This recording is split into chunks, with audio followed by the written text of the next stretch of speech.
Doctor బాలకాని spine ortho hospital గొండ్లపోచంపల్లి కొంపల్లో అరుదైన చికిత్స విజయవంతంగా నిర్వహించారు. విలేకరుల సమావేశంలో డాక్టర్ శ్రీనివాస్ బాలకోని మాట్లాడుతూ తూఫ్రాన్ ములుగు గ్రామానికి చెందిన 12 సంవత్సరాల బాలుడు వెన్నెముక వంకర తిరిగి తీవ్రమైన న్యూరోమస్క్యులర్ స్కోలియోసిస్తో బాధపడుతూ బాలకాని స్పైన్ ఆర్థో హాస్పిటల్ మెరుగైన చికిత్స కోసం చేరారు. వైద్యులు ఆ బాలుని ఆరోగ్య పరిస్థితి క్షుణ్ణంగా పరిశీలించి సుమారు 8 గంటల పాటు క్లిష్టమైన శస్త్రచికిత్సలో వెన్నెముక వంకరను సరిచేశారు. ఈ ఆపరేషన్ సమయంలో స్క్రూలు మరియు డ్రాడ్లు ఉపయోగిస్తూ నరాల భద్రతను నిరంతరం పర్యవేక్షించేందుకు అత్యాధునిక ఓఎన్ఎం ఇంటర్ప్రెటివ్ న్యూరో మానిటరింగ్ వినియోగించామని తెలిపారు. శస్త్రచికిత్స అనంతరం రోగి ఆరోగ్యంగా కోలుకుంటూ స్వయంగా నడవగలుగుతున్నాడు. వెన్నెముక వంకర కూడా గణనీయంగా సరిచేయబడిందని ఈ విజయవంతమైన చికిత్సలో సహకరించిన వైద్య బృందానికి, సిబ్బందికి మరియు రోగి కుటుంబ సభ్యులకు హృదయపూర్వక కృతజ్ఞతలు తెలిపారు. ట్రీట్మెంట్ కాస్ట్ అంటున్నారా?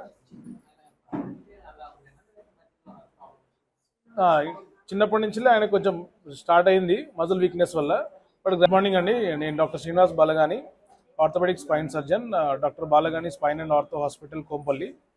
సో రీసెంట్గా మనము సాత్విక్ అనే బాబు 12 ఇయర్స్ బాబు ములుగు విలేజ్ నుంచి రావడం జరిగింది, సిద్దిపేట డిస్ట్రిక్ట్. ఇంతకుముందు సివియర్గా నడుము అనేది కంప్లీట్గా బెండ్ అయిపోయి నడుస్తుండే చిన్నప్పటి నుంచి వెళ్ళి. రీసెంట్గా చాలా సివియర్గా నడుము అనేది కంప్లీట్గా బెండ్ అయిపోవడం వల్ల కూర్చోడానికి కూడా ఇబ్బంది అవుతుండే, నడవడానికి కూడా ఇబ్బంది అవుతుండే.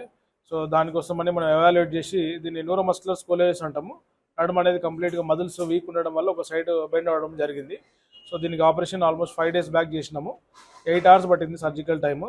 సో దీనికి ఇంట్రా ఆపరేటివ్ మానిటరింగ్, అంటే ఆపరేషన్ చేస్తున్నప్పుడు సిగ్నల్ చూసుకుంటూ ఆపరేషన్. మాది తూప్రాన్ మండల్ గన్పూర్ విలేజ్. మా బాబు బర్త్ నుంచే వెన్నుపూస కొంచెం వంకరగా పుట్టిండు. కాకపోతే అది చిన్నప్పుడు అంత ఏర్పడలేదు. అది రాను రాను కొద్దిగా ఎక్కువ వంగిపోవడం వల్ల జస్ట్ 1.5 year బ్యాక్ ఇంకా బాగా మేజర్గా అయ్యి నడవడానికి ఇవన్నీ చాలా ఇబ్బంది పడ్డాడు. ఇట్లా పడడం వల్ల నేను ఇట్లా లోకల్ మా బ్రదర్ ద్వారా సార్ ఇక్కడ చేస్తారని చెప్పి తెలిసింది. శ్రీనివాస్ సార్ని కలిస్తే 1 month బ్యాక్ కలిస్తే సార్కు రిస్కే ఉంటుంది, కాకపోతే పక్క ప్రయత్నం చేద్దాం, సక్సెస్ చేద్దామని చెప్పారు. సార్ ఇచ్చిన మోటివేషన్, ధైర్యం వల్ల నేను ముందుకు వచ్చాను. మొన్న ఫస్ట్ నాడు ఆపరేషన్ చేశాము, సక్సెస్ అయింది. అప్పటికిప్పుడు చాలా బెటర్ ఉన్నాడు.